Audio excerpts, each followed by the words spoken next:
Hi friends, আমি পিলাব Bangladeshi. Lockdown English learning কোর্সে সবাইকে ওয়েলকাম। আজ আমরা শিখব present perfect tense. Present perfect continuous tense. The present perfect continuous tense is used for an action which began at some time in the past and is still continuing. কোনো কাজ পূর্বে আরম্ভ হয়ে এখনো চলছে এরূপ বোঝালে প্রেজেন্ট পারফেক্ট কন্টিনিউয়াস টেন্স হয়। বাংলায় চেনার উপায় কি? বাংলা ক্রিয়া শেষে তেসি, তেসো, তেসেন যদি থাকে এবং তার সাথে যদি সময়ের উল্লেখ থাকে, একেবারে সিমিলার প্রেজেন্ট কন্টিনিউয়াস টেন্সের মতোই, কিন্তু এখানে একটা নির্দিষ্ট সময়ের উল্লেখ আছে আর কি। আর প্রেজেন্ট কন্টিনিউয়াস টেন্সের নির্দিষ্ট কোনো সময়ের উল্লেখ নেই। আর এখানে কি একটা নির্দিষ্ট প্রেজেন্ট পারফেক্ট কন্টিনিউয়াস টেন্সে একটা সময়ের উল্লেখ থাকবে। স্ট্রাকচার কি? সাবজেক্ট প্লাস হ্যাভ বিন অথবা হ্যাজ বিন প্লাস মেইন ভার্বের সাথে আইএনজি প্লাস সিন্স অথবা ফ্রম অথবা ফর প্লাস অবজেক্ট। একটা উদাহরণ দেখি। আমি 2 দিন ধরে কাজটি করতেছি। I have been doing this work for 2 days. এখানে কি সাবজেক্ট I, হ্যাভ বিন অথবা হ্যাজ বিন, এখানে হ্যাভ বিন মেইন ভার্বের সাথে ING doing, do plus ING doing this work. এখানে কি বলছে? সিন্স অথবা ফ্রম অথবা ফর, এখানে আমরা ফর বসাবো, ফর 2 days, 2 দিন ধরে। সময়ের উল্লেখ থাকলে অবশ্যই প্রিপজিশন আসে। at 7 o'clock, at 10 PM। তো সাধারণত সময়ের আগে কি বসে? সময়ের উল্লেখ থাকলে অবশ্যই প্রিপজিশন তার আগে বলবে। তো এখানে কি বলছে? I have been doing this work for 2 days। এখানে নির্দিষ্ট সময় হলো কি? যে 2 দিন যাবত, 2 দিন ধরে আমি কাজটি করিতেছি। সে 2 ঘন্টা যাবত বইটি পড়িতেছে। শুধু যদি সে বই পড়িতেছে বলতো তাহলে কি হতো? সে প্রেজেন্ট কন্টিনিউয়াস টেন্স হতো। আর 2 ঘন্টা যাবত বলেছে, নির্দিষ্ট সময় উল্লেখ করে দিয়েছে, তাই এখানে কি হবে? Present perfect continuous.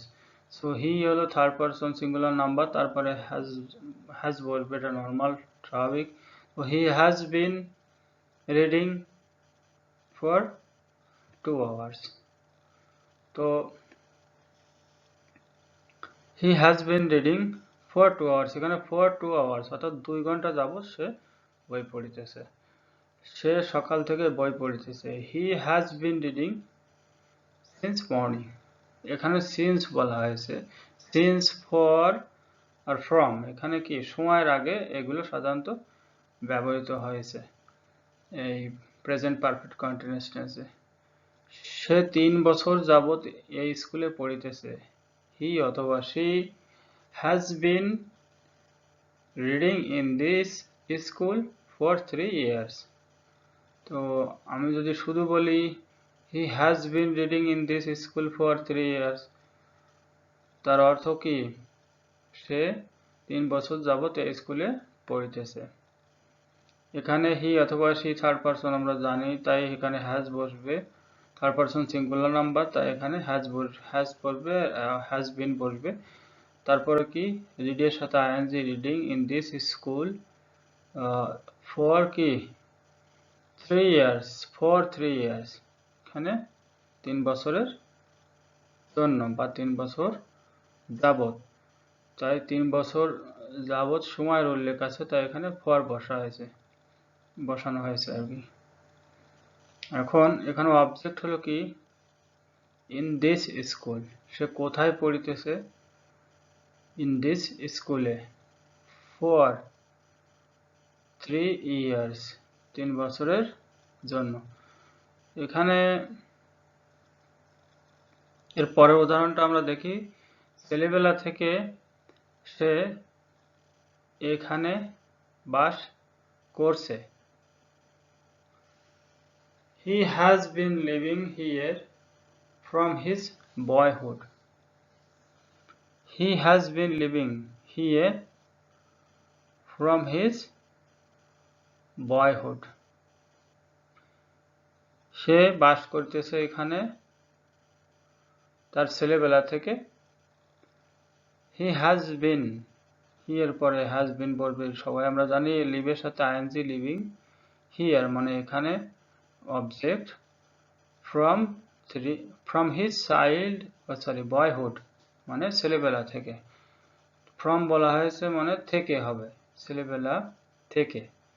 দেখেন এখানে কিন্তু ছেলেবেলা থেকে মানে অনেক আগেই আরম্ভ হয়েছে, কিন্তু এখনো বিদ্যমান আছে, সে এখনো বাস করে, তাই এখানে কি প্রেজেন্ট পারফেক্ট কন্টিনিউয়াস টেন্স ব্যবহার করতে হবে। তো he has been living here from his boyhood, সে ছেলেবেলা থেকে এখানে বাস করছে। রাম গত সোমবার হতে জ্বরে ভুগিতেছে। কবে থেকে? গত সোমবার হতে। গত সোমবার কিন্তু পাস্ট মানে অতীতে, কিন্তু তারপরেও সেটা এখনো স্টিল তার জ্বর আছে, তাই এখানে কি হবে? প্রেজেন্ট হবে, প্রেজেন্ট পারফেক্ট কন্টিনিউয়াস টেন্স হবে। তাহলে Ram has been suffering from fever since Sunday last. So note দেখে নিই, বিশেষ দ্রষ্টব্য, subject third person singular number, he see it. কোনো ব্যক্তি, বস্তু, জায়গা বা প্রাণীর নাম বোঝালে হ্যাজ বসে। আই, উই, ইউ, হ্যাভ এবং অন্য সব প্লুরাল সাবজেক্টের শেষে হ্যাভ বসে। তো আজকের মতো এতটুকু। সবাই ভালো থাকেন, আর অবশ্যই আমার চ্যানেলটা সাবস্ক্রাইব করবেন। ভালো লাগলে অবশ্যই লাইক দিবেন, কমেন্ট করবেন এবং শেয়ার করে আপনার বন্ধুদের কিংবা আপনার নিকটস্থ কাউকে শেখার সুযোগ করে দিবেন। তো সবাই ভালো থাকেন আজকের মতো।